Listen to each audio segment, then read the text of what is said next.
The silence was suffocating. The rubble of collapsed concrete and twisted steel stretched as far as the eye could see. Rescuers had been digging for nearly 2 days, their hope dwindling with every passing hour. Most of them feared that no one could have survived the devastation this long. But then a bark pierced the silence. Not just any bark. This was Rex, the department's most trusted 9, and his sharp, frantic cries made every rescuer freeze. His body tensed, nose pressed against a slab of concrete, tail wagging with urgency. Something or someone was still alive beneath the ruins. The earthquake had struck without warning, leveling buildings and leaving chaos in its wake. Families had been pulled out, many lifeless, some miraculously alive. But after 48 hours, the clock was merciless. The survival window was closing. Captain Daniels, weary-eyed and covered in dust, rushed to Rex's side. "Show me, boy," he whispered. Rex pawed frantically at the ground, his nails scraping against broken cement. He barked again, high-pitched, desperate.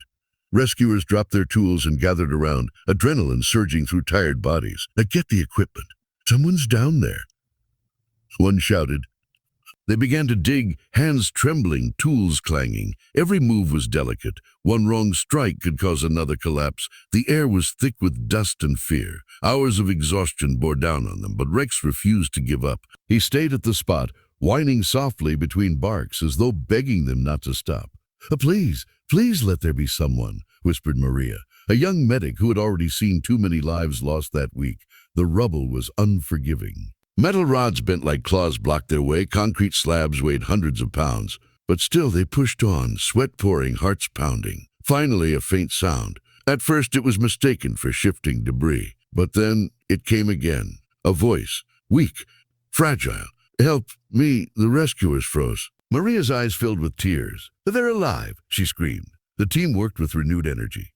Inch by inch they carved a path until a hand, small, trembling, covered in dust, broke through. It was a teenage boy, barely conscious, trapped beneath the ruins for nearly 2 full days. Rex barked wildly, tail wagging as if to announce his victory.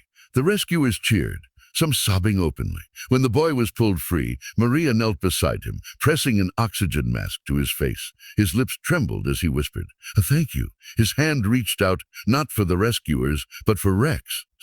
The 9 pressed his head against the boy's chest, as if reassuring him he was safe now. For the team, it was more than just a rescue. It was proof that hope should never be abandoned, that even in the darkest hours, life can cling on. Exhaustion and doubt, after 2 days the rescuers battled not only debris but the crushing weight of hopelessness. Danger of collapse. Every dig carried the risk of triggering another fall of rubble, putting rescuers and survivor alike at risk. Time pressure, dehydration, suffocation, and injuries meant the boys' survival odds shrank with every minute. Yet against all odds, a dog's instinct kept hope alive. As the boy was rushed to safety, Captain Daniels knelt and hugged Rex tightly. "You didn't just find him," he whispered. "You gave us back our faith." That day, the team learned a lesson they would carry forever. Miracles are not always loud. They often come on 4 legs, with a bark that refuses to be silenced.